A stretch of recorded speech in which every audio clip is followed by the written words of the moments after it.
The woman who comes after me will be a bootleg version of who I am. She will try and write poems for you to erase the ones I've left memorized on your lips. Rupi Kaur might just be the most famous poet on the planet. Her books have sold millions of copies and have been translated into more than 40 languages.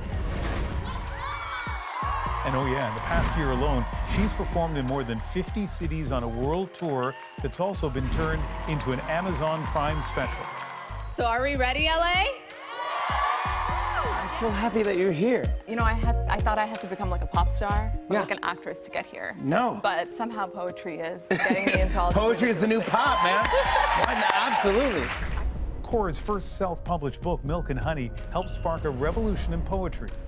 With her trademark short poems and sketches, she caught fire on Instagram, gaining millions of followers who connected with her stories of heartbreak, trauma, and the immigrant experience. It's an inspiring story that began in India, then to Canada as a little girl, and is now taking her to stages around the world.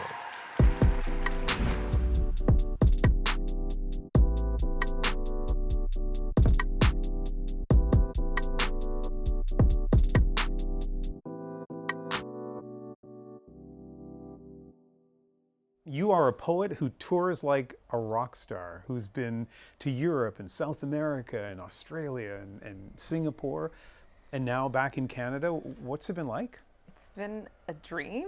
Like, kind of hasn't felt real. And I think when it was all starting out for me and I was traveling a lot, I was sort of overwhelmed by it.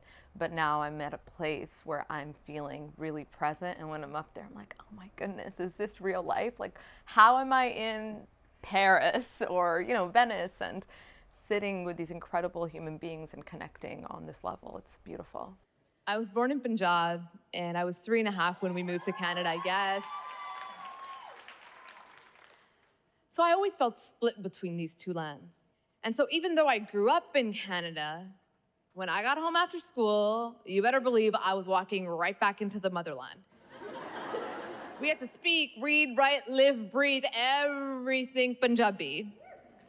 I didn't learn English until like the 3rd grade because nobody around me spoke any. And so the kids at school called me a fob, short for fresh off the boat, because I spoke English in an Indian accent. And then my cousins in Punjab made fun of me for speaking Punjabi in a Canadian accent. And that's when I realized I'm fucked. These kids don't give a shit about me.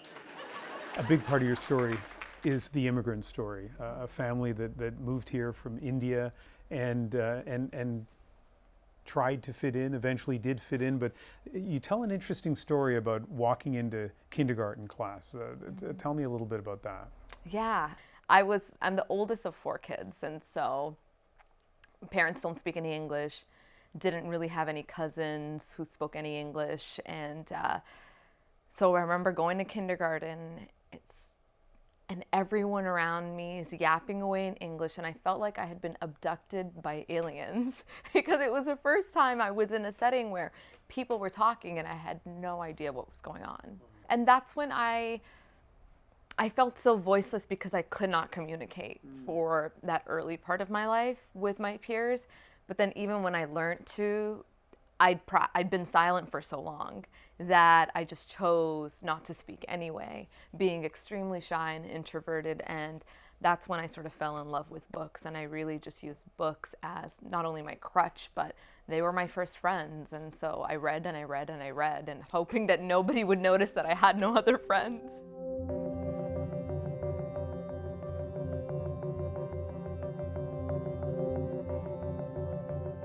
So this young girl who had been abducted by aliens, who has no other friends, who for whom English is a second language, and who is shy, finds her element, not just in books, but performing on stage. I mean, somebody reading that, it might kind of seem surprising, but when you got there on stage, you loved it. I did. The first time I performed, I was in high school, and I remember going to this open mic. It was in this community center in Malton.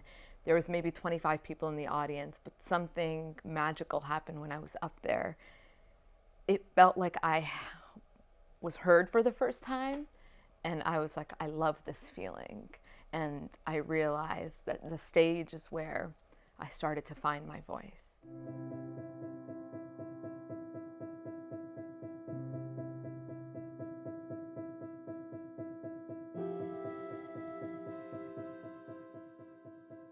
You are a trailblazer in so many ways, and a story that people who are fans of yours will know, but maybe not everyone does, is that first self-published book.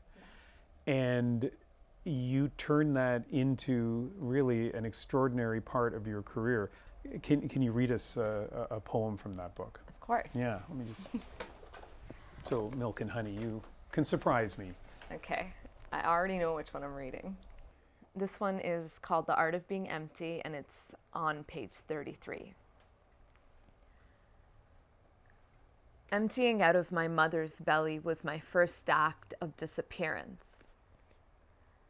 Learning to shrink for a family who likes their daughters invisible was the second.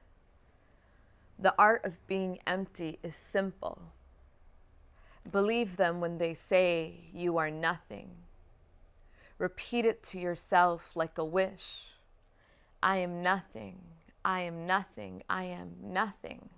So often, the only reason you know that you're still alive is from the heaving of your chest. Who was the young woman who wrote that? What was she thinking?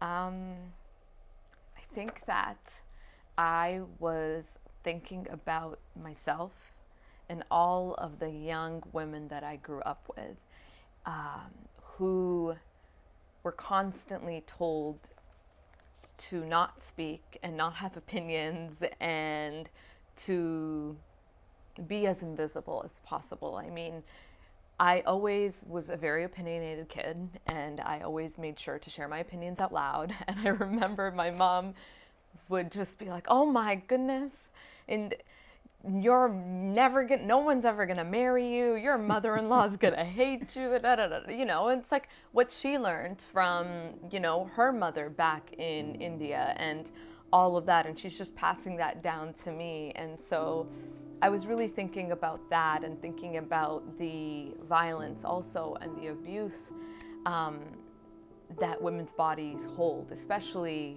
within the South Asian community.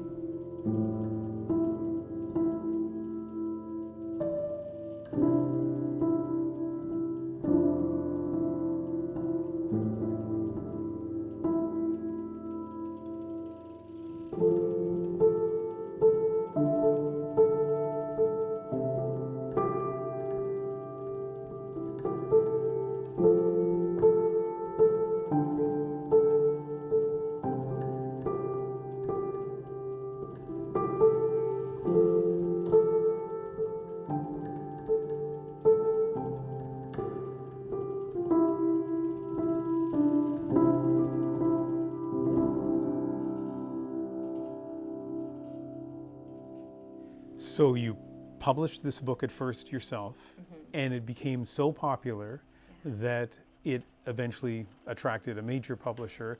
And, you know, as they say, the rest is history. It was kind of the turnaround point, like incredible success you have, incredible sales. And yet you didn't embrace all of that success. Like there was a point that I've read where you felt a certain amount of discomfort. Why was that? I think it just goes back to like, I've always been shy, introverted, all of those things. And so it is really, I think, definitely more comfortable with it now, but in the beginning, very uncomfortable and scary and overwhelming to know that so many people have read this book and it's so personal. And so I think it just took a couple of years for me to really process that and accept it, because it's a very weird feeling. The other thing is, you are a poet who sells millions of copies of books. I can't think of another person who's managing to do that now. When I think of poetry, I think of things that I learned decades ago in university that had been written decades before. What What do you hope will happen to this art form? I mean, it feels like you've made this accessible to so many people. I mean, I hope that, you know, for me as somebody who grew up in a Punjabi household, poetry is one of the main genres of literature that we consume and that we share with our families and friends. And so I hope that at least here in the West, it can become one of the, you know, main genres that we consume. And like still today, like this book has been on the New York Times bestseller list for over 100 weeks, but in the fiction category. So I'm hoping that over time, people will realize that poetry isn't going anywhere and it does deserve a space of its own because people do want access to it.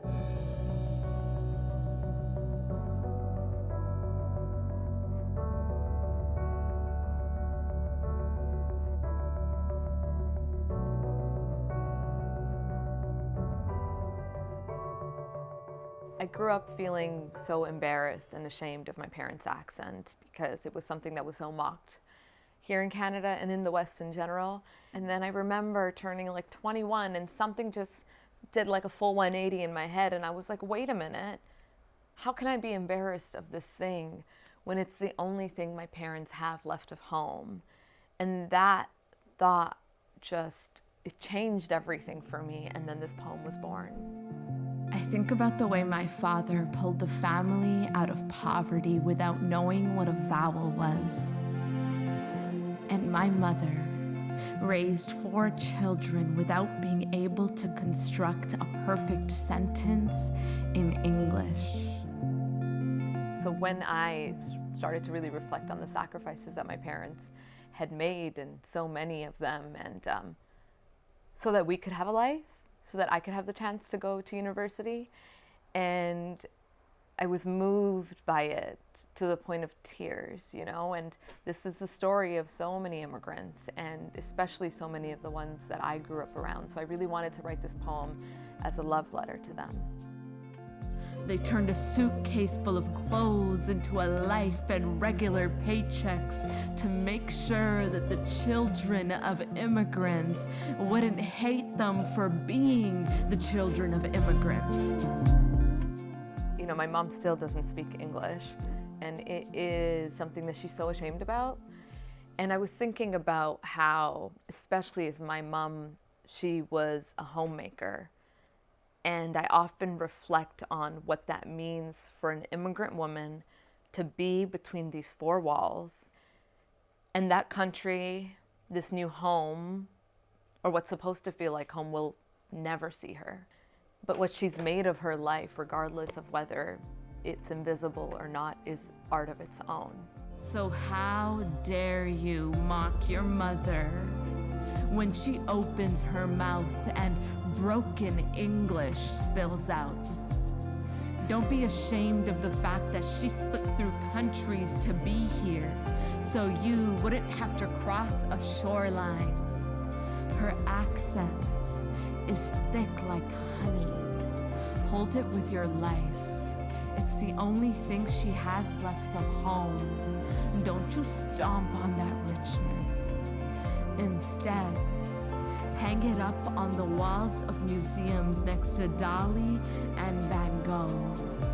Her life is brilliant and tragic.